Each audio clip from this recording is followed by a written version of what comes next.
Alvin Bragg will not rest until he gets Donald Trump. What's going on, guys? I hope you're all doing well. We have some developments in this Alvin Bragg Donald Trump case. You are going to want to see this. So why don't we just jump into it, see what it's all about, all right? Let's do it. In the Sunday Morning Futures exclusive is the executive vice president of the Trump Organization and the son of President Trump, Eric Trump, back with us. Eric, thanks very much for joining me this morning. Thanks, Maria. How is your father feeling? Tell us about this case in New York and what you've been able to glean from it. My father's feeling great. His poll numbers are through the roof. You see that in every single swing state he's beating Biden. His fundraising numbers are off the chart. The love out there is incredible. You saw it with the union workers in New York. You saw it when my father went up to Harlem with the African-American voters. You see it with youth voters, which was typically, obviously, a Democratic segment. And they're all coming over my father. My father feels great. And when you play that video of Biden a second ago where he says 4 more years / pause, it's the exact reason that they're trying to tie my father up in a courtroom every single day between now and then. They know that this guy doesn't stand a chance. No one believes him. The world, Maria, is embarrassed by this man. And so what do? They use legal lawfare. It came out the other day that Biden directed the FBI raid on my father's home. Obviously, Bragg is a Soros-paid, DA, no different than Fannie. They want to torture my father, but no one is believing it. Right now, Maria, New York is falling, right? You have homelessness through the roof. You have women being pushed in front of trains. You have cops that are being assassinated in their squad cars. You have little kids that are being shot in Times Square, and they're going after a guy for a $130,000 payment. Every day they close the courtroom. They close the streets around the court. It costs 20 times that. Every time they shut down the FDR Drive, it costs 50 times that. No one believes it. All while in New York, you can't go into Duane Reade. You can't go into CVS and buy skin lotion because it has to be locked behind plexiglass because theft is so high. And the DA's entire focus is Donald Trump? Give me a break. The country does not believe it. But this guy's not going to make it. He can't. He can't get down a pair of stairs. He can't finish a sentence. He can't read off a teleprompter without some kind of gaffe. I really like what he said there, how Donald Trump is polling well in all these swing states. He's doing everything right by the book, where if this was a previous election, he'd be fine. Like, everyone would know he's going to win. He's going to dominate in every metric. But the fact is, Donald Trump is not running a normal election. Although I've only seen a couple elections in my day, let me just say, this one is going to be different than all the rest, because he's not only going against Biden, he's going against the state. It's basically Trump versus those who want to destroy this country. And the thing is, it's happening in front of our very eyes. And the sad thing is, most people don't even care. They don't even know what's going on. This is about 2 different systems of justice, and I want to get your take on whether or not that is, in fact, resonating on people. Because until the election, we're going to see this split screen. I mean, you're talking about all of these indictments against President Trump and DAs wanting to go to trial before the election. Is it impacting people's perception of what's going on? I mean, President Trump is still leading President Biden in all of those swing states, and yet we see pictures of President Biden campaigning freely and attacking Trump. And you see your father, President Trump, sitting in that courtroom all day. Maria, it's a law of unintended consequences, and the Democrats, for whatever reason, haven't figured this out, and they mess it up every single time. No different than Russia, no different than everything else. It's the law of unintended consequences. Biden goes to Pennsylvania, and 0 people show up. Literally, I go to any rally, and I have 100 times more people than Biden had 2 weeks ago in Pennsylvania.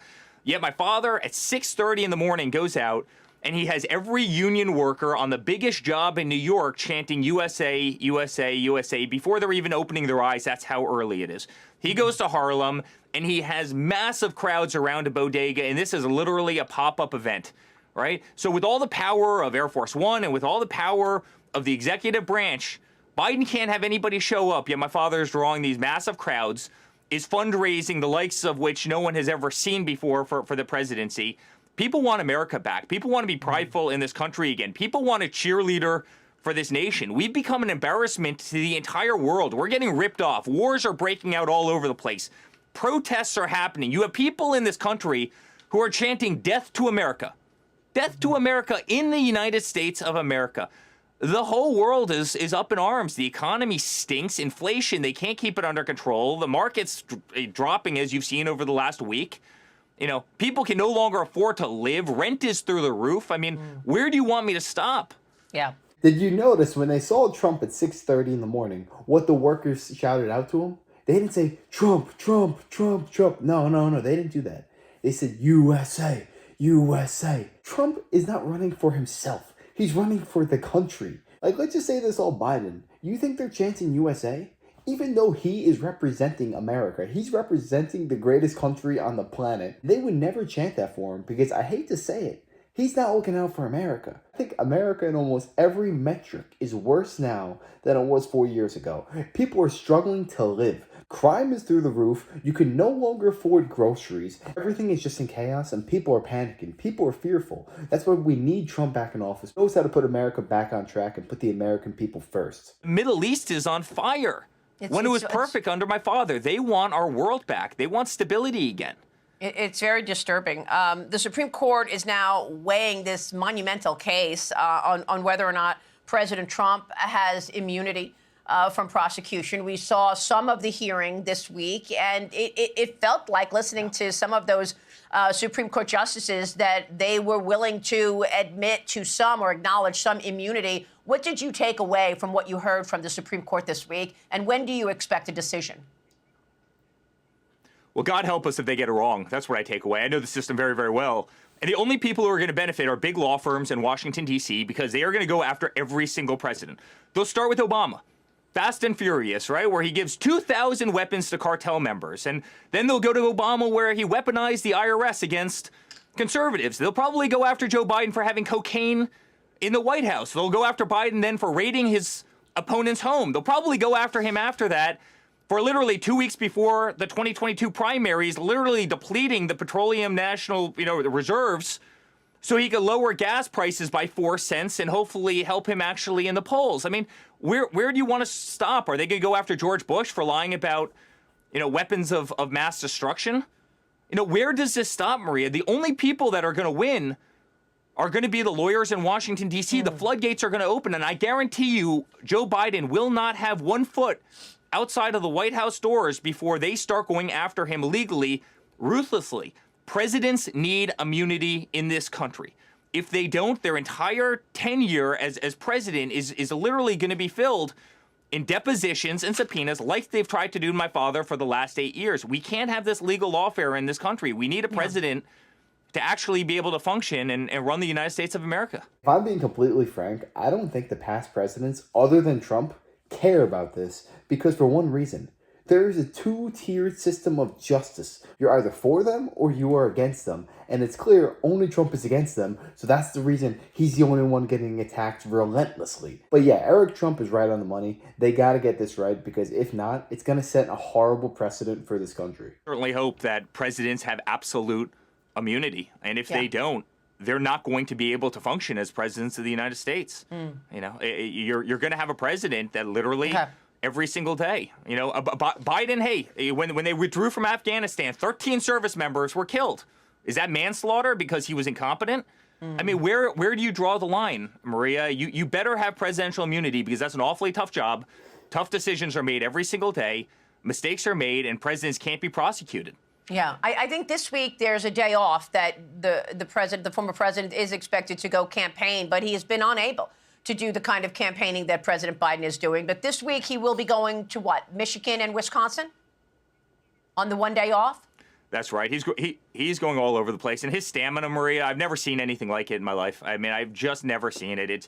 He'll be in trial all day long, relentlessly being attacked by a corrupt judge. Whose literally family is apparently profiting off of this whole thing, only to step out and go do events at bodegas and wake up and speak to union workers and go to Michigan and go to Pennsylvania and go to Ohio and go to all the other swing states. The guy is really a remarkable human being, and I love him to death, and I'm proud of him. And I think the whole world knows his backbone and his toughness, and it's exactly who we need behind the resolute desk in Washington, D.C. It's the exact person we need in the Oval Office. Well, he certainly has been able to raise money during all of this. Your wife, Lara Trump, is now the co-chair of the RNC. What kind of a difference do you believe she is making? A lot of people want to understand what the Republicans are doing to ensure election integrity. I know that's one of her key priorities, correct? That's the biggest right there. And making sure that not a penny is wasted, election integrity. In fact, she showed up at the White House Correspondents' Dinner last night. She went into the pit of snakes, to say the least, and into the swamp. And they had a couple remarks about her on stage, which means she's doing something very effectively. The last time they did that was when Obama hit my father on stage, and then he went to win the White House. So the fact that they're talking about her at the White House Correspondents' Dinner, I think, is validation that she's doing a hell of a job, and I'm proud of her. She's an amazing wife. She's an amazing person. She's smart as hell. She's working tirelessly. She's really changed with the whole group of our team. She's changed the RNC and made them into an incredible organization. And we are going to have victory in November. I'll tell you what, right now, Donald Trump, he's not a young man. He's like mid-70s, 75 years old. Yet I would reckon he's one of, if not the hardest worker on the planet right now. That guy does not stop. I remember when he was running in 2020, he would go to 7 different rallies in the span of one day. I don't understand how one man, especially at his age, is able to do what he can do. And it just seems that the more they attack him, the more they persecute him, the stronger he gets. He's like the Incredible Hulk. You make him angry, he's only going to get stronger and stronger and stronger. Because Trump in 2024 versus Trump in 2016, I would take the Trump 2024 every single day. He's been around the block. He knows their tricks now, and he is not going to be outworked. He will not be stopped. So it's going to be very interesting how this goes in November. This is going to be a very dicey year. I can't wait to see what happens. But yeah, I'd love to hear what you guys think about this whole situation down below. Comment that. And also, let me know, what do you guys think of Eric Trump? Do you think he has what it takes to become a president in 10, 20 years if he chooses to do so? Let me know. I'd love to hear that. I think he's very presidential. I think he's very smart, articulate. Yeah, if you guys enjoyed, make sure to smash a like, comment, subscribe. Yeah, I wish you guys nothing but the best. Till next time.